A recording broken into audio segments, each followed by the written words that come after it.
Hello friends, welcome to my channel Sandur ಮಾರಂಜನೆ. Friends, ನೀವು ಇನ್ನೂ ನಮ್ಮ ಚಾನಲ್ಗೆ ಸಬ್ಸ್ಕ್ರೈಬ್ ಆಗಿಲ್ಲ ಅಂತ ನೀವೇ ಸಬ್ಸ್ಕ್ರೈಬ್ ಆಗಿ ಪಕ್ಕದ ಬೆಲ್ ಐಕಾನ್ನ ಕ್ಲಿಕ್ ಮಾಡಿ. ಪುಟ್ಟಕ್ಕನ ಮಕ್ಕಳು ಧಾರಾವಾಹಿಯ ಬುಧವಾರದ ಸಂಚಿಕೆಯಲ್ಲಿ ಮೊದಲಿಗೆ ಸ್ನೇಹ ಅವರು ಅತ್ತೆ ಯುವರ್ ಅಂಡರ್ ಅರೆಸ್ಟ್ ಅಂತ ಹೇಳ್ತಾರೆ. ಎಲ್ರಿಗೂ ಗಾಬರಿ ಆಗುತ್ತೆ. ಆಗ ಸ್ನೇಹ ಸಿಂಗಾರಮ್ಮನವ್ರನ್ನ ತಪ್ಪಿಕೊಂಡು ಯುವರ್ ಅಂಡರ್ ಅರೆಸ್ಟ್ ಅತ್ತೆ ಅಂತ ಹೇಳಿ ನಗ್ತಿರ್ತಾರೆ. ಎಲ್ಲರೂ ಕೂಡ ನಗ್ತಿರ್ತಾರೆ.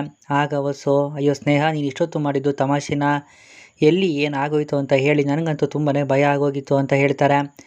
ಆಗ ಕಂಟಿ, ತಂಗ್ಯವ ಹಿಂಗೆಲ್ಲ ಮಾಡೋದು ಬೇಡ, ಮನೆಯವರು ದಿಗ್ಲು ಬೀಳ್ತಾರೆ ಅಂತ ನಾನು ಎಷ್ಟೇ ಹೇಳಿದ್ರು ಕೂಡ ಮೆಸ್ಸು ನನ್ನ ಮಾತನ್ನು ಕೂಡ ಕೇಳಿಲ್ಲ ಅಂತ ಹೇಳ್ತಾರೆ. ಸ್ನೇಹ ನಗ್ತಿರ್ತಾರೆ. ಆವಾಗ ನಮಗೆ ಇದಕ್ಕೂ ಮುಂಚೆ ಏನಾಯಿತು ಅಂತ ತೋರಿಸ್ತಾರೆ. ಕಂಟಿ ಮತ್ತು ಸ್ನೇಹ ಇಬ್ಬರು ಕೂಡ ಮನೆಯೊಳಗೆ ಬರೋಕ್ಕೂ ಮುಂಚೆ ಸ್ನೇಹ ಅವರು, ಶ್ರೀ ಒಂದು ನಿಮಿಷ ನಿಂತ್ಕೊಳ್ಳಿ, ನನಗೆ ಅತ್ತೆ ಮೇಲೆ ತುಂಬಾ ಕೋಪ ಇದೆ ಅಂತ ಹೇಳ್ತಾರೆ. ಆಗ ಕಂಟಿ, ಮೆಸ್ಸು, ಅವ್ವ ಬಂದಿಲ್ಲ ಅಂತ ನನಗೂ ಕೂಡ ಬೇಸರ ಐತೆ, ಆದರೂ ಏನು ಮುಖ್ಯವಾದ ಕೆಲಸ ಇತ್ತೋ ಏನೋ ಅಂತ ಹೇಳ್ತಾರೆ. ಆಗ ಸ್ನೇಹ, ಏನೇ ಆಗಿರ್ಬೋದು ಶ್ರೀ, ನನಗೆ ಕೋಪ ಇದೆ ಅಷ್ಟೇ ಅಂತ ಹೇಳಿ ಕಣ್ಣುಡಿತಾರೆ. ಆಗ ಕಂಟಿ, ಇದೇನು ಮೆಸ್ಸು, ಕೋಪ ಇದೆ ಅಂತ ಹೇಳಿ ಕಣ್ಣುಡಿತಿದ್ದೀರಾ ಅಂತ ಕೇಳ್ತಾರೆ. ಆಗ ಸ್ನೇಹರು, ಅರ್ಥ ಮಾಡ್ಕೊಳ್ಳಿ ಶ್ರೀ, ನನಗೆ ಕೋಪ ಇದೆ ಅಷ್ಟೇ ಅಂತ ಹೇಳಿ ಮತ್ತೊಂದು ಸರಿ ಕಣ್ಣುಡಿತಾರೆ. ಆಗ ಕಂಟಿ, ಓ ಮೆಸ್ಸು, ಹಿಂಗ ವಿಷಯ, ನನಗೆ ಇವಾಗ ಅರ್ಥ ಆಯಿತು ಬಿಡಿ ಅಂತ ಹೇಳ್ತಾರೆ. ಆಗ ಸ್ನೇಹ, ಶ್ರೀ, ನಾನಿವಾಗ ಮನೆಯೊಳಗಡೆ ಹೋಗ್ತಿದ್ದಾಗೆ ಡ್ರಾಮಾ ಮಾಡ್ತೀನಿ ಅಂತ ಹೇಳ್ತಾರೆ.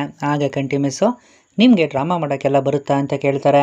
ಆಗ ಸ್ನೇಹ, ಹೌದು, ಮೊನ್ನೆ ಟ್ರೈನಿಂಗ್ಗೆ ಅಂತ ಹೋಗಿದ್ದೆ ಅಲ್ವಾ, ಆವಾಗ ಕಲ್ತ್ಕೊಂಡು ಬಂದೆ ಅಂತ ಹೇಳ್ತಾರೆ. ಆಗ ಕಂಟಿ, ಏನೇ ಆಗಲಿ ಮಿಸ್ಸು, ಅದೆಲ್ಲ ಏನು ಬೇಡ, ಬನ್ನಿ ಸುಮ್ಮನೆ ಒಳಗಡೆ ಹೋಗೋಣ ಅಂತ ಹೇಳ್ತಾರೆ. ಆಗ ಸ್ನೇಹ, ಇಲ್ಲ ಶ್ರೀ, ಅತ್ತೆಗೆ ಎಷ್ಟೇ ಮುಖ್ಯವಾದ ಕೆಲಸ ಇದ್ದಿದ್ರೂ ಕೂಡ ಅವರಿವತ್ತು ಬರಲೇಬೇಕಿತ್ತು. ಆ ವಿಷಯದಲ್ಲಿ ನನಗೆ ನಿಜವಾಗ್ಲೂ ಕೋಪ ಇದೆ.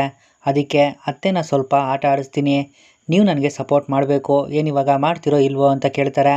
ಆಗ ಕಂಟಿ, ನಿಮಗೆ ಸಪೋರ್ಟ್ ಮಾಡ್ತೀನಿ ಮಿಸ್ಸು, ಆದರೆ ಅವನ್ನ ಜಾಸ್ತಿ ಗೋಳಾಡ್ಸೋದು ಬೇಡ, ಬೀರ್ನೇ ದಿಟ್ಟ ಹೇಳ್ಬಿಡೋಣ ಅಂತ ಹೇಳ್ತಾರೆ. ಆಗ ಸ್ನೇಹ, ಅದು ಅತ್ತೆ ಮೇಲೆ ಡಿಪೆಂಡ್ ಆಗುತ್ತೆ ಅಂತ ಹೇಳಿ ಇಬ್ಬರು ಕೂಡ ಒಳಗಡೆ ಬಂದಿರ್ತಾರೆ. ಇದಿಷ್ಟೂ ಕೂಡ ಕಂಟಿ ಮನೆಯವ್ರ ಮುಂದೆ ಹೇಳ್ತಾರೆ. ಆಗ ಸಿಂಗಾರಮ್ಮ, ಜಸ್ಟ್ ಮಿಸ್ಸು, ನಾನು ಬೆಂಗಳೂರು ಜೈಲಲ್ಲಿ ಇದ್ದಿದ್ದು ಅಂತ ಬಾಯಿ ಬಿಟ್ಬಿಡ್ತಿದ್ದೆ ಅಂತ ಮನಸ್ಸಲ್ಲಿ ಯೋಚನೆ ಮಾಡ್ತಿರ್ತಾರೆ. ಆಗ ಸ್ನೇಹ, ಅತ್ತೆ ಆದರೂ ಕೂಡ ನೀವು ಆಫೀಸ್ ಹತ್ರ ಯಾಕೆ ಬರಲಿಲ್ಲ, ನೀವು ಬರ್ತೀರಾ ಅಂತ ನಾನು ಕಾಯ್ತಿದ್ದೆ ಗೊತ್ತಾ ಅಂತ ಹೇಳ್ತಾರೆ. ಆಗ ಸಿಂಗಾರಮ್ಮ, ಸ್ನೇಹ, ಯಾವುದೋ ಕೆಲಸದ ಮೇಲೆ ಹೊರಗಡೆ ಹೋಗಿದ್ದೆ, ಬರೋದು ತಡ ಆಗೋಯ್ತು, ಅದಕ್ಕೆ ಅಲ್ಲಿಗೆ ಬರೋಕ್ಕಾಗಿಲ್ಲ, ಕ್ಷಮಿಸ್ಬಿಡವ ಅಂತ ಹೇಳ್ತಾರೆ. ಆಗ ಸ್ನೇಹ, ಪರವಾಗಿಲ್ಲ ಅತ್ತೆ, ನೀವು ಯಾವುದೇ ದೃಢವಾದ ಕಾರಣ ಇಲ್ಲದೆ ಈ ರೀತಿ ಮಾಡಲ್ಲ ಅಂತ ನನಗೆ ಚೆನ್ನಾಗೇ ಗೊತ್ತಿದೆ, ಆದರೂ ಕೂಡ ಬಿಡುವು ಮಾಡಿಕೊಂಡು ನೀವು ಖಂಡಿತ ಆಫೀಸ್ ಹತ್ರ ಬರಲೇಬೇಕು ಅಂತ ಹೇಳ್ತಾರೆ. ಆಗ ಸಿಂಗಾರಮ್ಮ, ಬರದೇ ಇರ್ತೀನ, ಖಂಡಿತ ಬರ್ತೀನಿ ಕಣವ ಅಂತ ಹೇಳ್ತಾರೆ. ಆಗ ಸ್ನೇಹ, ಅತ್ತೆ ಊರಲ್ಲಿರೋ ಪ್ರತಿಯೊಬ್ಬರು ಕೂಡ ನನಗೆ ವಿಶ್ ಮಾಡಿದ್ರು, ನನಗೆ ನಿಮ್ಮ ಆಶೀರ್ವಾದ ತುಂಬಾ ಮುಖ್ಯ ಅಂತ ಹೇಳಿ ಅವ್ರ ಕಾಲಿಗೆ ಬಿದ್ದು ಆಶೀರ್ವಾದ ಕೂಡ ತಗೋತಾರೆ. ಆಗ ಸಿಂಗಾರಮ್ಮ, ನಿನಗೆ ಒಳ್ಳೆಯದಾಗಲಿ ಕಣವ ಅಂತ ಹೇಳಿ ಆಶೀರ್ವಾದ ಮಾಡ್ತಾರೆ. ಆಗ ಸ್ನೇಹರು, ಅತ್ತೆ ಹೊಟ್ಟೆ ತುಂಬ ಹಸಿತಿದೆ, ನಾನು ಹೋಗಿ ಫ್ರೆಶ್ ಅಪ್ ಆಗಿ ಬರ್ತೀನಿ, ಎಲ್ಲರೂ ಕೂಡ ಜೊತೆಲೆ ಕೂತ್ಕೊಂಡು ಊಟ ಮಾಡೋಣ ಅಂತ ಹೇಳಿ ಸ್ನೇಹ ಹೋಗ್ತಾರೆ. ಕಂಟಿ ಕೂಡ ಅವ್ರ ಹಿಂದೆನೇ ಹೋಗ್ತಾರೆ. ಆಗ ರಾಧಾ, ಸ್ನೇಹ ಇಷ್ಟು ದಿನ ಇದ್ದಿದ್ದಕ್ಕೂ ಮತ್ತು ಡಿ ಸಿ ಆದಮೇಲೆ ನಡ್ಕೊತಿರೋದಕ್ಕೂ ತುಂಬಾ ವ್ಯತ್ಯಾಸ ಇದೆ, ಅತ್ತೆ ಮೇಲೆ ರೋಪ್ ಆಗ್ತಿದ್ದಾಳಲ್ಲ, ಇದಕ್ಕೆಲ್ಲ ಹೇಗೆ ಫುಲ್ ಸ್ಟಾಪ್ ಇಡೋದು ಅಂತ ಯೋಚನೆ ಮಾಡ್ತಿರ್ತಾರೆ. ಮತ್ತು ಇಲ್ಲಿ ಗೋಪಾಲ್ ಅವರು, ಗಂಗಾಧರಯ್ಯ ಬಾ, ಸ್ವಲ್ಪ ಮಾರ್ಕೆಟ್ಗೆ ಹೋಗಿ ತರಕಾರಿ ತೊಗೊಂಬರೋಣ ಅಂತ ಹೇಳ್ತಾರೆ. ಅದಕ್ಕೆ ಅವರು, ಅಣ್ಣವರೇ ದಯವಿಟ್ಟು ಕ್ಷಮಿಸಿ, ಸ್ವಲ್ಪ ಕೆಲಸ ಇದೆ, ಹೊರಗಡೆ ಹೋಗಿ ಬರಬೇಕು ಅಂತ ಹೇಳ್ತಾರೆ.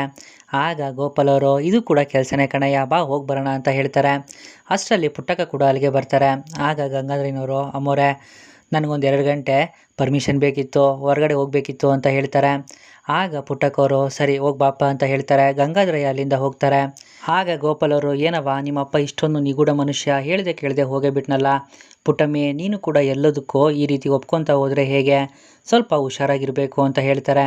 ಆಗ ಪುಟ್ಟಕ್ಕವರು, ಅಲ್ಲ ಕಣಯ್ಯ, ಕತ್ತಿ, ಕುಡುಗೋಲು ಮತ್ತು ಬೆಂಕಿ ಇವುಗಳ ಹತ್ರ ಹುಷಾರಾಗಿರೋ ಅಂದರೆ ಸರಿ, ಅದನ್ನು ಬಿಟ್ಟು ಒಳ್ಳೆ ಜನರ ಹತ್ರ ಹುಷಾರಾಗಿರೋ ಅಂದರೆ ಏನಯ್ಯ ಅರ್ಥ, ಏನೋ ತರಬೇಕು ಅಂತ ಹೇಳ್ತಿದ್ದೆ ತಾನೆ, ಮೊದಲು ಹೋಗಿ ಆ ಕೆಲಸ ನೋಡೋಗು ಅಂತ ಹೇಳ್ತಾರೆ. ಗೋಪಾಲ್ ಅವರು ಅಲ್ಲಿಂದ ಹೋಗ್ತಾರೆ. ಮತ್ತು ನೀನು ಹೋಗವ ಒಳಗಡೆ ಅಂತ ಹೇಳಿದ್ಮೇಲೆ ಹುಡುಗಿ ಕೂಡ ಒಳಗಡೆ ಹೋಗ್ತಾರೆ. ಆಗ ಪುಟ್ಟಕ್ಕವರು, ಪಾಪ ಈ ಅಪ್ಪ ಮಗಳು ಇಬ್ರಿಗೂ ಕೂಡ ಅದೇನು ಕಷ್ಟ ಆಯಿತೋ ಏನೋ, ಆ ವಯ್ಯ ನೋಡಿದ್ರೆ ಬಾಯಿ ಬಿಟ್ಟು ಏನು ಹೇಳ್ಕೊಳಕ್ಕಿಲ್ಲ, ಸಂಕೋಚ ಸ್ವಾಭಿಮಾನ ಅಡ್ಡ ಬರುತ್ತೆ ಅಂತ ಅನಿಸುತ್ತೆ, ಸುಮ್ಮನೆ ಅದನ್ನೆಲ್ಲ ಕೇಳಿ ನಾನು ತಾನೇ ಯಾಕೆ ಅವ್ರ ಮನಸ್ಸಿಗೆ ನೋವು ಕೊಡಬೇಕು ಅಂತ ಯೋಚನೆ ಮಾಡ್ತಾ ಅವರು ಕೂಡ ಒಳಗಡೆ ಹೋಗ್ತಾರೆ. ಮತ್ತು ಇಲ್ಲಿ ಕಂಟಿ ರೂಮಲ್ಲಿ ಕೂತ್ಕೊಂಡು ಎಲ್ಲ ಪೇಪರ್ಗಳಲ್ಲೂ ಸ್ನೇಹ ಅವ್ರ ಬಗ್ಗೆ ಬಂದಿರೋ ಆರ್ಟಿಕಲ್ನ ಕಟ್ ಮಾಡಿ ಬೇರೆ ಬುಕ್ಕಲ್ಲಿ ಅಂಟಿಸ್ತಿರ್ತಾರೆ. ಅಲ್ಲಿಗೆ ಸ್ನೇಹ ಅವ್ರು ಬರ್ತಾರೆ. ಶ್ರೀ, ಏನು ಮಾಡ್ತಿದ್ದೀರಾ ಅಂತ ಕೇಳ್ತಾರೆ. ಆಗ ಕಂಟಿ, ನಿಮ್ಮನ್ನು ಕತ್ತರಿಸಿ ಅಂಟಿಸ್ತಾವನಿ ಅಂತ ಹೇಳ್ತಾರೆ. ಏನು ಹೇಳ್ತಿದ್ದೀರಾ ಅಂತ ಸ್ನೇಹ ಕೇಳ್ತಾರೆ. ಆಗ ಕಂಟಿ, ನೋಡಿ ಈ ಕತ್ರಿನೇ ನನ್ನ ಕಣ್ಗಳು, ಮತ್ತು ಈ ಪುಸ್ತಕನೇ ನನ್ನ ಹೃದಯ, ಮತ್ತು ಈ ಗೋಂದ್ ಐತಲ್ಲ ಇದೇ ನಮ್ಮ ಸವಿ ನೆನಪು ಅಂತ ಹೇಳ್ತಾರೆ. ಆಗ ಸ್ನೇಹ, ಅಯ್ಯೋ ಕತ್ರಿ ಕವಿಗಳೇ ಸಾಕು ನಿಲ್ಲಿಸಿ ಅಂತ ಹೇಳ್ತಾರೆ. ಆಗ ಕಂಟಿ ಇರಿ ಮಿಸ್ಸು, ಇನ್ನೊಂದು 4 ಪೇಪರ್ ಅವೆ ಅಂತ ಹೇಳ್ತಾರೆ. ಆಗ ಸ್ನೇಹ ಅಲ್ಲ ಶ್ರೀ, ಏನಿದು ಮಕ್ಕಳಾಟ ಅಂತ ಕೇಳ್ತಾರೆ. ಆಗ ಕಂಟಿ ಮುಂದೆ ನಿಮ್ಮವ್ವ ಏನೆಲ್ಲ ಸಾಧನೆ ಮಾಡೋರೆ ಅಂತ ನಮ್ಮ ಮಕ್ಕಳಿಗೆ ತೋರಿಸ್ಬೇಕು ತಾನೇ ಅಂತ ಹೇಳ್ತಾರೆ. ಆಗ ಸ್ನೇಹ ಶ್ರೀ, ಆವಾಗ ಅವ್ರಿಗೆ ಅವ್ವನ ಸಾಧನೆಗಿಂತ ಅಪ್ಪನ ಪ್ರೀತಿನೇ ತುಂಬ ಮುಖ್ಯ ಆಗುತ್ತೆ. ಏನೇ ಆದರೂ ನಮ್ಮ ಸಾಧನೆನ ನೋಡಿ ಸಂಭ್ರಮ ಪಡೋರಿಲ್ಲ ಅಂತಂದರೆ ಆ ಸಾಧನೆಗೆ ಏನು ತಾನೇ ಬೆಲೆ ಇರುತ್ತೆ ಅಂತ ಹೇಳ್ತಾರೆ. ಆಗ ಕಂಟಿ ಮಿಸ್ಸು, ನಿಮ್ಮದು ಸ್ವಾರ್ಥದ ಸಾಧನೆ ಅಲ್ಲ ಅಲ್ವಾ, ಎಷ್ಟೊಂದು ಜನ ಹೆಸರು ಮಾಡೋದು, ದುಡ್ಡು ಮಾಡೋದೇ ದೊಡ್ಡ ಸಾಧನೆ ಅಂತ ಅಂದ್ಕೊಂಡ್ಬಿಟ್ಟವ್ರೆ. ಅಂಥದ್ದೆಲ್ಲ ಪೇಪರಾಗೆ ಬರ್ತಾನೆ ಇರ್ತೈತೆ. ಆದರೆ ನಿಜವಾದ ಸಾಧನೆ ಅಂದರೆ ನೀವು ಮಾಡಿರೋದು. ನಿಮ್ಮ ಈ ಬೆಳವಣಿಗೆಯಿಂದ 4 ಜನರಿಗೆ ಉಪಯೋಗ ಆಗುತ್ತೆ, ಜೊತೆಗೆ ಊರಿಗೂ ಒಳ್ಳೆಯದಾಗುತ್ತೆ. ಅಂದರೆ ಅದಕ್ಕೆ ಈ ಸಂಭ್ರಮ ಎಲ್ಲ ಅಂತ ಹೇಳ್ತಾರೆ. ಆಗ ಸ್ನೇಹವರು ಶ್ರೀ, ಪ್ರತಿದಿನ ಈ ರೀತಿ ಒಂದಲ್ಲ ಒಂದು ಸುದ್ದಿ ಬರ್ತಾನೆ ಇರುತ್ತೆ, ಎಷ್ಟು ಅಂತ ಅಂಟಿಸ್ತೀರಾ ಅಂತ ಕೇಳ್ತಾರೆ. ಆಗ ಕಂಟಿ, ನಿಮ್ಮ ಬಗ್ಗೆ ಎಷ್ಟೇ ಸಣ್ಣ ಸುದ್ದಿ ಬಂದರೂ ಕೂಡ ಈ ರೀತಿ ಚೊಕ್ಕವಾಗಿ ಕತ್ತರಿಸಿ ಈ ರೀತಿ ಪುಸ್ತಕದಲ್ಲಿ ಅಂಟಿಸ್ತಾ ಹೋಗ್ತೀನಿ. ಮುಂದೆ ನಮಗೆ ವಯಸ್ಸಾದ ಮೇಲೆ ನದಿ ದಂಡೆಯಲ್ಲಿ ಮನೆ ಕಟ್ಕೊಂಡು ಹಾಯಾಗಿ ಕೂತಿರ್ತೀವಿ ಗೊತ್ತಾ, ಮತ್ತು ಸೌದೆಗಳನ್ನ ತಂದು ಬೆಂಕಿ ಹಚ್ಚಿ ರಾತ್ರಿ ಇಡೀ ಮಾತಾಡುವಾಗ ಓಡೋಗಿ ನಾನು ಈ ಪುಸ್ತಕನ ಎತ್ಕೊಂಬರ್ತೀನಿ. ಆವಾಗ ಇದನ್ನೆಲ್ಲ ನೋಡ್ತಾ ಹಳೇದನ್ನೆಲ್ಲ ಗೆಪ್ತಿ ಮಾಡಿಕೊಂಡು ನಾವು ಕೂಡ ಖುಷಿ ಪಡ್ಬೋದು ಅಲ್ಲ ಮಿಸ್ಸು. ಎಷ್ಟೊಂದು ಜನ ಪೇಪರಾಗೆ ಒಂದು ಕಿತ ಬಂದರೆ ಸಾಕು ಅಂತ ಯೋಚನೆ ಮಾಡ್ತಿರ್ತಾರೆ. ಅಂಥದ್ರಲ್ಲಿ ನೀವು ಪ್ರತಿದಿನ ಪೇಪರಾಗಿ ಬರ್ತೀರಾ ಅಂತಂದರೆ ಅದು ಖುಷಿ ಪಡೋ ವಿಷಯ ತಾನೇ, ತಮಾಷೆನಾ ಅಂತ ಕೇಳ್ತಾರೆ.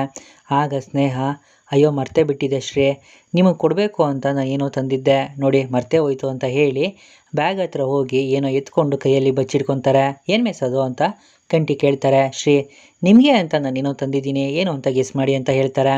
ಆಗ ಕಂಟಿ, ನನಗೆ ಅಂತ ತಂದಿರೋದ, ಏನು ಅಂತ ಗೊತ್ತಾಗ್ತಿಲ್ವಲ್ಲ ಮಿಸ್ಸು ಅಂತ ಹೇಳ್ತಾರೆ. ಆಗ ಸ್ನೇಹ, ಅಲ್ಲ ಒಂದೇ ಒಂದನ್ನು ಗೆಸ್ ಮಾಡಿದೆ, ಏನು ಗೊತ್ತಾಗ್ತಿಲ್ಲ ಅಂದರೆ ಹೇಗೆ, ಏನಾದರೂ ಗೆಸ್ ಮಾಡಿ ಶ್ರೀ ಅಂತ ಹೇಳ್ತಾರೆ. ಆಗ ಕಂಟಿ, ನನಗೋಸ್ಕರ ಅಂದರೆ ಏನು ತಂದಿರ್ಬೋದು, ಪುಸ್ತಕ ಅಂತ ಕೇಳ್ತಾರೆ.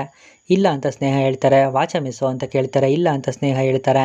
ಆಗ ಕಂಟಿ, ನಾನು ತುಂಬ ದಿನಗಳಿಂದ ತಗೊಬೇಕು ಅಂತ ಅಂದ್ಕೊಂಡಿದ್ದೆ, ಶೇವಿಂಗ್ ಸೆಟ್ಟಾ ಅಂತ ಕೇಳ್ತಾರೆ.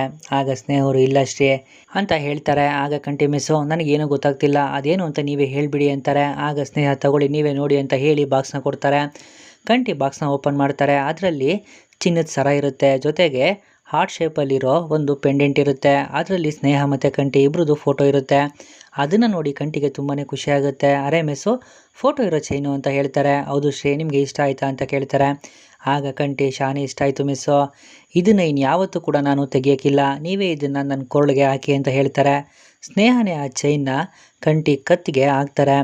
ಆಗ ಸ್ನೇಹವರು, ಶ್ರೀ ನೋಡೋದಕ್ಕೆ ಹಳೇದು ಅಂತ ಅನ್ನಿಸ್ಬೋದು, ಆದರೆ ಇದನ್ನು ನೋಡಿದ ತಕ್ಷಣ ನನಗೆ ತುಂಬಾ ಇಷ್ಟ ಆಯಿತು, ಅದಕ್ಕೆ ತಂದೆ ಅಂತ ಹೇಳ್ತಾರೆ. ಆಗ ಕಂಟಿ, ಮಿಸ್ಸು ನಿಜವಾಗ್ಲೂ ಈ ಸರ ತುಂಬಾ ಚೆನ್ನಾಗೈತೆ, ಇನ್ಮೇಲೆ ನೀವು ಭದ್ರವಾಗಿ ಯಾವಾಗಲೂ ನನ್ನ ಎದೆ ಹತ್ರನೇ ಇರ್ತೀರಾ ಅಂತ ಹೇಳ್ತಾರೆ. ಆಗ ಸ್ನೇಹ, ಹೌದು ಶ್ರೀ ನಿಮ್ಮ ಜೊತೆ ಅಂತ ಹೇಳಿ ಕಂಟಿನ ತಪ್ಕೊತಾರೆ. ಕಂಟಿಯವ್ರಿಗೂ ಕೂಡ ತುಂಬಾ ಖುಷಿ ಆಗುತ್ತೆ. ಮತ್ತೆ ಇಲ್ಲಿ ಕೋದಂಡವರು ಅಮೋರೆ ಅಮೋರೆ ಅಂತ ಕರಿತಾ ಇರ್ತಾರೆ. ಆಗ ಸಿಂಗಾರಮ್ಮ ಮತ್ತೆ ಮಾದೇಗೌಡರು ಅಲ್ಲಿಗೆ ಬರ್ತಾರೆ. ಏನಾಯ್ತು ಕೋದಂಡ ಅಂತ ಮಾದೇಗೌಡರು ಕೇಳ್ತಾರೆ. ಅಮೋರೆ, ನಿಮ್ಮನ್ನ ನೋಡೋದಕ್ಕೆ ತುಂಬ ಜನ ಮನೆ ಹತ್ರ ಬಂದಿದ್ದಾರೆ ಅಂತ ಹೇಳ್ತಾರೆ. ಆಗ ಮಾದೇಗೌಡರು, ಬಂಗಾರ ಪಂಚಾಯಿತಿ ಕರೆದಿದ್ದ ಅಂತ ಕೇಳ್ತಾರೆ. ಹಾಗೇನಿಲ್ವಲ್ಲ ಅಂತ ಸಿಂಗಾರಮ್ಮ ಹೇಳ್ತಾರೆ. ಆಗ ಕೋದಂಡವರು, ಪಂಚಾಯಿತಿ ನಡೆದು ತುಂಬ ದಿನ ಆಯ್ತಲ್ಲ ಅಮ್ಮೋರೆ, ಅದಕ್ಕೆ ಜನ ಎಲ್ಲ ಅವ್ರ ಕಷ್ಟನೇ ಹೇಳ್ಕೊಳ್ಳೋದಕ್ಕೆ ಬಂದಿರಬೇಕು ಅಂತ ಹೇಳ್ತಾರೆ. ಓ ಹೌದಾ, ಸರಿ ಕೋದಂಡ, ಎಲ್ಲರೂ ಒಳಗಡೆ ಬಿಡಬೇಡ, ಒಂದು 4 ಜನನ ಒಳಗಡೆ ಕರಿ, ಅವ್ರ ಕಷ್ಟ ಏನು ಅಂತ ಕೇಳೋಣ ಅಂತ ಹೇಳ್ತಾರೆ. ಸರಿ ಅಮ್ಮೋರೆ ಅಂತ ಹೇಳಿ ಕೋದಂಡವರು ಹೊರಗಡೆ ಹೋಗ್ತಾರೆ. ಮತ್ತೆ ಊರ ಜನನ ಕರ್ಕೊಂಡು ಒಳಗಡೆ ಬರ್ತಾರೆ. ಆಗ ಅವರೆಲ್ಲ ಕೈಯಲ್ಲಿ ಪೇಪರ್ನ ಹಿಡ್ಕೊಂಡಿರ್ತಾರೆ. ನಮಸ್ಕಾರ, ಏನು ನಿಮ್ಮ ಸಮಸ್ಯೆ ಹೇಳಿ. ಓ ನೀವೆಲ್ಲ ನಿಮ್ಮ ಸಮಸ್ಯೆನ ಬರ್ಕೊಂಡೇ ಬಂದಿದ್ದೀರಾ, ಒಳ್ಳೇದೇ ಆಯಿತು, ಅದನ್ನೆಲ್ಲ ಕೋದಂಡಂಗೆ ಕೊಡಿ ಕೋದಂಡ, ಅದನ್ನೆಲ್ಲ ಇಸ್ಕೋ ಅಂತ ಸಿಂಗಾರಮ್ಮ ಹೇಳ್ತಾರೆ. ಆಗ ಊರಿನ ಜನ, ಅಮ್ಮೋರೆ ಕ್ಷಮಿಸಿ, ನಾವು ಸ್ನೇಹ ಅಮ್ಮವ್ರನ್ನ ನೋಡೋದಕ್ಕೆ ಬಂದಿದ್ದೀವಿ ಅಂತ ಹೇಳ್ತಾರೆ. ಆಗ ಕಂಟಿ, ಅದೇ ಅಂದ್ಕೊಂಡೆ, ನೀವು ಕೈಯಲ್ಲಿ ಪೇಪರ್ ಹಿಡ್ಕೊಂಡಿರೋದನ್ನ ನೋಡಿ 1 ನಿಮಿಷ ಇರಿ, ನಾನು ಅವ್ರನ್ನ ಕರಿತೀನಿ, ಅವ DC ಮೇಡಮ್ನ ನೋಡೋಕೆ ಬಂದವ್ರವ ಅಂತ ಹೇಳಿ ಮೆಸ್ಸೋ ಮೆಸ್ಸೋ ಅಂತ ಕರೀತಾರೆ. ಆಗ ಸ್ನೇಹರು ಅಲ್ಲಿಗೆ ಬರ್ತಾರೆ. ನಮಸ್ಕಾರ ಅಮ್ಮೋರೆ ಅಂತ ಊರಿನ ಜನ ಹೇಳ್ತಾರೆ. ಆಗ ಕಂಟಿ, ಮೆಸ್ಸೋ ನಿಮ್ಮನ್ನು ಭೇಟಿ ಮಾಡೋದಕ್ಕೆ ಊರಿನ ಜನ ಎಲ್ಲ ಬಂದಿದ್ದಾರೆ ನೋಡಿ ಅಂತ ಹೇಳ್ತಾರೆ. ನಮಸ್ಕಾರ, ಏನು ನಿಮ್ಮ ಸಮಸ್ಯೆ ಅಂತ ಸ್ನೇಹ ಕೇಳ್ತಾರೆ. ಮತ್ತು ಮಾದೇಗೌಡರು, ಸ್ನೇಹ ಮುಂಚೆ ಎಲ್ಲ ಊರಿನ ಜನ ಬಂಗಾರನ ನೋಡೋಕೆ ಬರ್ತಾಯಿದ್ರು, ಈಗ ನಿನ್ನ ನೋಡೋಕೆ ಬರ್ತಾ ಇದ್ದಾರೆ, ತುಂಬ ಖುಷಿ ಆಗ್ತಿದ್ಯವ ಅಂತ ಹೇಳ್ತಾರೆ. ಆಗ ಹೆಂಗಸರು, ಅಮ್ಮೋರೆ ನಮ್ಮ ಊರಲ್ಲಿ ಕುಡಿಯೋ ನೀರಿನ ಸಮಸ್ಯೆ ಇದೆ ಅಮ್ಮೋರೆ ಅಂತ ಹೇಳ್ತಾರೆ. ನೀವು DC ಆಫೀಸಿಗೆ ಬಂದೆ ಮಾತಾಡ್ಬೋದಾಗಿತ್ತಲ್ವ, ಇಲ್ಲಿಗೆ ಯಾಕೆ ಬಂದ್ರಿ ಅಂತ ಕೇಳ್ತಾರೆ. ಆಗ ಹೆಂಗಸರು, ಅಮ್ಮೋರೆ ನಮ್ಮ ಕಡೆ ಎಲ್ಲ ದಿನಗೂಲಿ ಕೆಲಸಕ್ಕೆ ಹೋಗುವಂಥವ್ರು ಇರೋದು, ಆಫೀಸ್ ಹತ್ರ ಬಂದರೆ ಇಡೀ ದಿನ ಅಲ್ಲೇ ಹೊರಟೋಗುತ್ತಲ್ವ, ಅದಕ್ಕೆ ನೇರವಾಗಿ ಇಲ್ಲಿಗೆ ಬಂದ್ವಿ ಅಂತ ಹೇಳ್ತಾರೆ. ಆಗ ರಾಧಾ, ಅತ್ತೆ ಏನತ್ತೆ ಇದು, ಊರಿನ ಜನ ಎಲ್ಲ ಅವಳ ಕಡೆನೇ ಅಂತ ಏನೋ ಹೇಳಕ್ಕೆ ಹೋಗ್ತಾರೆ. ಆಗ ಸಿಂಗಾರಮ್ಮ ಕೋಪದಲ್ಲಿ ರಾಧಾನ ನೋಡ್ತಾರೆ. ಅಂದರೆ ಎಲ್ಲ ಅವಳ ಕಡೆನೇ ಇದಾರಲ್ಲ ಅಂತ ಹೇಳಕ್ಕೆ ಬಂದೆ. ಇವಳು ನೋಡಿದ್ರೆ ಮನೆ ಹತ್ರ ಯಾಕೆ ಬಂದರೆ ಆಫೀಸ್ಗೆ ಬರೋದಲ್ವ ಅಂತ ಹೇಳ್ತಿದ್ದಾಳೆ, ಏನತ್ತೆ ಇದೆಲ್ಲ ಅಂತ ಕೇಳ್ತಾರೆ. ಆಗ ಸಿಂಗಾರಮ್ಮ ಕೋಪದಲ್ಲಿ ರಾಧಾನ ನೋಡ್ತಾರೆ. ರಾಧಾ ಸುಮ್ಮನೆ ನಿಂತಿರ್ತಾರೆ. ಮತ್ತು ಸ್ನೇಹ ಅವರು, ನೀವು ಪತ್ರ ಬರ್ಕೊಂಡು ಬಂದಿದ್ದೀರಲ್ವಾ, ಕೊಡಿ ಅದನ್ನು ಅಂತ ಇಸ್ಕೊಳ್ಳೋದಕ್ಕೆ ಹೋಗ್ತಾರೆ. ಆಗ ಕಂಟಿ 1 ನಿಮಿಷ ಇರಿ ಅಂತ ಹೇಳ್ತಾರೆ. ಯಾಕೆ ಶ್ರೀ ಏನಾಯಿತು ಅಂತ ಸ್ನೇಹ ಕೇಳ್ತಾರೆ. ಮೆಸ್ಸೋ, ನಮ್ಮ ಮನೆಗೆ ಸಮಸ್ಯೆ ಹೇಳ್ಕೊಳ್ಳೋದಕ್ಕೆ ಬಂದರೆ ಅವ್ರ ಕಷ್ಟನ ಕೇಳೋದಕ್ಕೆ ಒಂದು ಪದ್ಧತಿ ಇದೆ ಅಲ್ವೇನವ ಅಂತ ಕೇಳ್ತಾರೆ. ಸಿಂಗಾರಮ್ಮನಿಗೆ ಗಾಬರಿ ಆಗುತ್ತೆ. ಏನು ಪದ್ಧತಿ ಅಂತ ಸ್ನೇಹ ಕೇಳ್ತಾರೆ. 1 ನಿಮಿಷ ಇರಿ ಬಂದೆ ಅಂತ ಕಂಟಿ ಹೊರಗಡೆ ಹೋಗ್ತಾರೆ. ಮತ್ತು ಒಳಗಡೆ ಬಂದು, ಮೆಸ್ಸೋ ಬನ್ನಿ, ನೀವೆಲ್ಲ ಬನ್ನಿ, ನಿಮಗೆ ಗೊತ್ತಾಗುತ್ತೆ ಅಂತ ಎಲ್ಲರೂ ಹೊರಗಡೆ ಕರ್ಕೊಂಡು ಹೋಗ್ತಾರೆ. ಬಂಗಾರಮ್ಮ ಪಂಚಾಯಿತಿ ಮಾಡೋವಾಗ ಕುತ್ಕೋತಾ ಇದ್ದಿದ್ದು ಚೇರ್ನ ತೊಗೊಂಡು ಬಂದು ಅಲ್ಲಿ ಹಾಕಿರ್ತಾರೆ. ಮೆಸ್ಸೋ, ನೀವು ಆ ಚೇರ್ ಮೇಲೆ ಕುತ್ಕೊಂಡು ಜನರ ಸಮಸ್ಯೆನ ಕೇಳಬೇಕು, ಕುತ್ಕೊಳ್ಳಿ ಮೆಸ್ಸೋ ಅಂತ ಹೇಳ್ತಾರೆ. ಎಲ್ಲರೂ ಸಿಂಗಾರಮ್ಮನ ಮುಖನೇ ನೋಡ್ತಾ ಇರ್ತಾರೆ. ಆಗ ರಾಧಾ, ಅತ್ತೆ, ಅವಳಿಗೆ ನಿಮ್ಮ ಮೇಲೆ ಸ್ವಲ್ಪ ಆದ್ರೂ ಗೌರವ ಇದ್ದರೆ ಆ ಚೇರ್ ಮೇಲೆ ಕುತ್ಕೊಳ್ಳಲ್ಲ ಅವಳು ಅಂತಾರೆ. ಆಗ ಸಿಂಗಾರಮ್ಮ ಕೋಪದಲ್ಲಿ ರಾಧನ ನೋಡ್ತಾರೆ. ಅಂದರೆ ಕುತ್ಕೋಬಾರ್ದು ಅತ್ತೆ, ತಪ್ಪಾಗುತ್ತಲ್ವಾ ಅಂತ ಹೇಳ್ತಾರೆ. ಆಗ ಕಂಟಿ, ನಾನು ಹೇಳ್ತಾ ಇರೋದು ಸರಿಯಾಗಿದೆ ತಾನೇ ಅಂತ ಕೇಳ್ತಾರೆ. ಆಗ ಸಿಂಗಾರಮ್ಮ ಹೌದು ಅಂತ ತಲೆ ಆಡಿಸ್ತಾರೆ. ರಾಧಾಗೆ ತುಂಬಾನೇ ಕೋಪ ಬರುತ್ತೆ. ಆಗ ಸ್ನೇಹ, ಶ್ರೀ ಇದೆಲ್ಲ ಏನು ಬೇಡ, ಮೊದಲು ಇದನ್ನ ಇಲ್ಲಿಂದ ತೊಗೊಂಡೋಗಿ ಅಂತ ಹೇಳ್ತಾರೆ. ಆಗ ಮಾದೇಗೌಡರು, ಸ್ನೇಹ ನೀನು ಕುತ್ಕೊಳ್ಳವ, ಏನೂ ಆಗಲ್ಲ ಅಲ್ವಾ ಬಂಗಾರ, ನೀನಾದರೂ ಹೇಳೋ ಅಂತ ಮಾದೇಗೌಡರು ಹೇಳ್ತಾರೆ. ಆಗ ಸಿಂಗಾರಮ್ಮ, ಅಯ್ಯೋ ಹೋಗ್ಲಿ ಬಿಡ್ರಿ, ಅವಳಿಗೆ ಇಷ್ಟ ಇಲ್ಲ ಅನ್ಸುತ್ತೆ, ಸುಮ್ಮನೆ ನೀವೆಲ್ಲ ಯಾಕೆ ಬಲವಂತ ಮಾಡ್ತಾ ಇದ್ದೀರಾ ಅಂತ ಹೇಳ್ತಾರೆ. ಆಗ ಸ್ನೇಹ, ಹೌದು ಶ್ರೀ ಇದೆಲ್ಲ ಏನು ಬೇಡ ಅಂತ ಹೇಳ್ತಾರೆ. ಆಗ ಕಂಟಿ, ಬೇಡ ಅಂದರೆ ಹೇಗೆ ಮೆಸ್ಸೋ, ಅಲ್ಲವ ಊರಿನ ಜನ ಎಲ್ಲ ಕಷ್ಟ ಹೇಳ್ಕೊಳಕ್ಕೆ ಬಂದಾಗ ನೀನು ಈ ಚೇರ್ ಮೇಲೆ ಕುತ್ಕೊಂಡೆ ಅಲ್ವಾ, ಅವ್ರ ಕಷ್ಟನೆಲ್ಲ ಕೇಳ್ತಾ ಇದ್ದಿದ್ದು ಮೆಸ್ಸೋ, ಈಗ ನೀವು ಅಷ್ಟೇ ಈ ಚೇರ್ ಮೇಲೆ ಕುತ್ಕೊಂಡು ಇವ್ರ ಕಷ್ಟನೆಲ್ಲ ಕೇಳಿ, ಎಲ್ಲರೂ ಏನಂತೀರಪ್ಪ ಅಂತ ಹೇಳ್ತಾರೆ. ಹೌದು, ಆ ಚೇರ್ ಮೇಲೆ ಕುತ್ಕೊಳ್ಳೇಬೇಕು ಅಂತ ಅಲ್ಲಿರೋರೆಲ್ಲ ಹೇಳ್ತಾರೆ. ಆಗ ಸ್ನೇಹ, ಸರಿ ಆಯಿತು, ನೀವೆಲ್ಲ ಇಷ್ಟೊಂದು ಹೇಳ್ತಾ ಇದ್ದೀರಾ ಅಂತ ನಾನು ಒಂದೇ ಒಂದು ಸರಿ ಈ ಚೇರ್ ಮೇಲೆ ಕುತ್ಕೋತೀನಿ ಅಂತ ಹೇಳಿ ಆ ಚೇರ್ಗೆ ಕೈ ಮುಗಿದು ಆ ಚೇರ್ ಮೇಲೆ ಕುತ್ಕೋತಾರೆ. ಮತ್ತು ಊರಿನ ಜನರ ಕಷ್ಟನೆಲ್ಲ ಕೇಳ್ತಾರೆ. ಎಲ್ಲರೂ ಅಲ್ಲಿಂದ ಹೋದ್ಮೇಲೆ ಸಿಂಗಾರಮ್ಮ ಆ ಚೇರ್ನೇ ನೋಡ್ತಾ ಅದ್ರ ಮೇಲೆ ಕುತ್ಕೊಳ್ಳೋದಕ್ಕೆ ಹೋಗ್ತಾರೆ. ಅದೇ ಸಮಯಕ್ಕೆ ದಾಸಪ್ಪ ಅವರಿಗೆ ಫೋನ್ ಮಾಡ್ತಾರೆ. ಹಲೋ ಸಿಂಗೋ ಅಂತ ಹೇಳ್ತಾರೆ. ಹಲೋ ಅಣ್ಣಯ್ಯ ಅಂತ ಸಿಂಗಾರಮ್ಮ ಹೇಳ್ತಾರೆ. ಆಗ ದಾಸಪ್ಪ, ಹೆಣ್ಮಕ್ಳು ಅಣ್ಣಯ್ಯ ಅಂದರೆ ನನ್ನ ಮನಸ್ಸಿಗೆ ಒಂಥರ ಕಸಿವಿಸಿ ಆಗುತ್ತೆ ಕಣೋ, ಇರಲಿ ಬಿಡು ಪರವಾಗಿಲ್ಲ, ನಾನು ಹೇಳಿದ ಕೆಲಸ ಎಲ್ಲಿ ತನಕ ಬಂತು ಅಂತ ಕೇಳ್ತಾರೆ. ಆಗ್ತಾ ಇದೆ ಅಣ್ಣಯ್ಯ ಅಂತ ಸಿಂಗಾರಮ್ಮ ಹೇಳ್ತಾರೆ.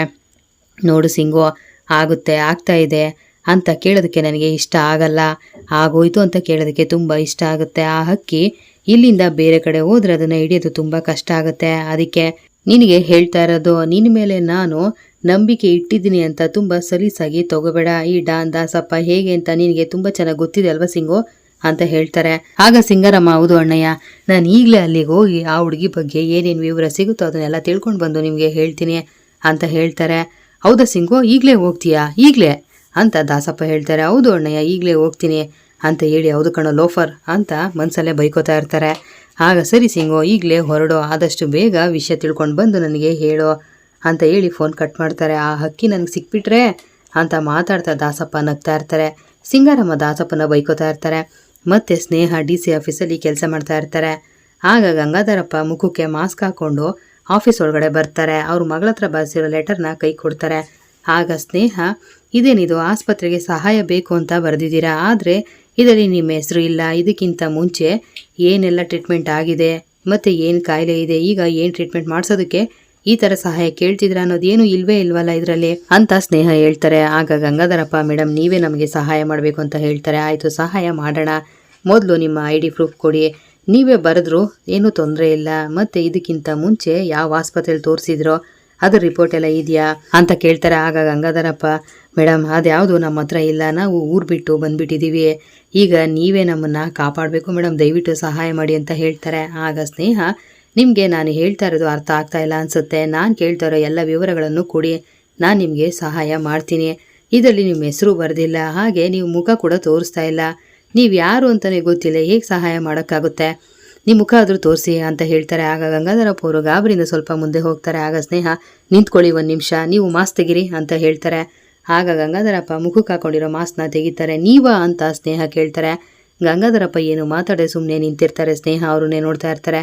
ಇಲ್ಲಿಗೆ ಪುಟ್ಟಕ್ಕನ ಮಕ್ಕಳು ಧಾರಾವಾಹಿ ಬುಧವಾರ ಸಂಚಿಕೆ ಮುಕ್ತಾಯ ಆಗುತ್ತೆ. ಮುಂದಿನ ವಿಡಿಯೋಗೆ ದಯವಿಟ್ಟು ಚಾನಲ್ ಸಬ್ಸ್ಕ್ರೈಬ್ ಮಾಡಿ, ವಿಡಿಯೋ ಲೈಕ್ ಮಾಡಿ, ಶೇರ್ ಮಾಡಿ. Thank you.